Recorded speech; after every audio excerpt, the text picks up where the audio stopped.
Show of ಮಾಡಬೇಡಿ. ಯಾಕಂದ್ರೆ ಬರೀ ನೀವು ಎಲ್ಲಾಕಂತೀರಿ ಪೇಷಂಟ್ಗಳಿಗೆ ಸರಿಯಾದ ವ್ಯವಸ್ಥೆ ಮಾತ್ರ ಖಂಡಿತ ಮಾಡ್ಬೇಕು. ಯಾಕಂದ್ರೆ ನಾನು ಬಹಳ ಗೌರವಿಸಿ ದುಡಿದು ನಾನು ಡಿ ಕೊಟ್ಟು ಹೋಗಿದ್ದೆ. ಹೋದ ವರ್ಷದ 28 ಡಿ ಹಾಗೆ ವಾಪಸ್ ಬಂದಿದೆ. ಖಂಡಿತ ಮೇಡಮ್, ಆ ತರ ನಾನು ಸಹಿಸೋದಿಲ್ಲ.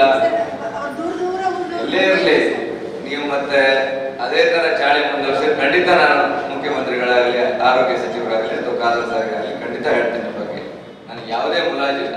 ಮತ್ತೆ ಆಸ್ಪತ್ರೆಯಲ್ಲಿ ಲಾಬಿ ಮಾಡಬೇಡಿ ದಯಮಾಡಿ ಹೇಳ್ತೇನೆ. ಇವತ್ತು ಶಿವಪ್ರಕಾಶ್ ಇದ್ದಾರೆ, ಡಾಕ್ಟರ್ ದಮಯಂತಿ ಇದ್ದಾರೆ, RMO ಇದ್ದಾರೆ, ಒಳ್ಳೊಳ್ಳೆ ಡಾಕ್ಟರ್ಸ್ ಇದ್ದಾರೆ, ಬೇಕಾದಷ್ಟು ಎಲ್ಲ. ಯಾಕಂದ್ರೆ ನೀವೆಲ್ಲ ಮೆಸ್ಮರಿದ ಮಾಡಿದ್ರೆ ಆದ್ರೆ ಖಂಡಿತವಾಗಿ ಅದು ಬಡ ರೋಗಿಗಳಿಗೆ ಕೊಡ್ತದೆ ಇಲ್ವಾ ಅನ್ನೋ ಒಂದು ಭಾವನೆ ನನ್ನ ಹತ್ರ ಇದೆ. ಆ ದೃಷ್ಟಿಯಲ್ಲಿ ಅದನ್ನ ಇನ್ನೂ ಚೆನ್ನಾಗಿ ನೀವು ಮಾಡಬೇಕು ಖಂಡಿತ.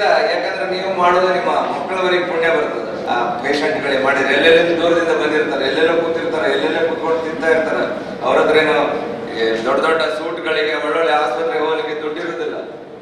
ಎಲ್ಲ ಮಾಡ್ತೀರಿ ನೀವು, ಆದ್ರೆ ಬರೀ ನೀವು ನಮ್ಮ ಕಣ್ಣಿಗೆ ತೋರುವಾಗ ಮಾಡ್ತೀರಂತ ನನ್ನ ಭಾವನೆ.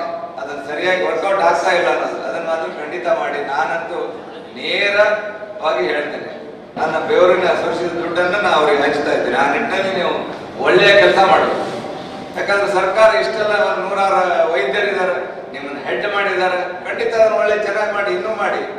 ಯಾಕೆ ನಾನು ಕೊಡ್ತೇನೆ ಪೆಲೆಟಿವ್ ಸೆಂಟರಿಗೆ ಏನೋ ಒಂದು ಅದಕ್ಕೊಂದು ಕಮಿಟಿ ಮಾಡಿ, ಬರೀ ಪೆಲೆಟಿವ್ ಸೆಂಟರ್ ಮಾಡಿ ಅಲ್ಲೇ ಸತ್ತವರು ಒಂದು 8 ದಿವಸ ರೋಗಿ ಸಾಯಬಾರದು.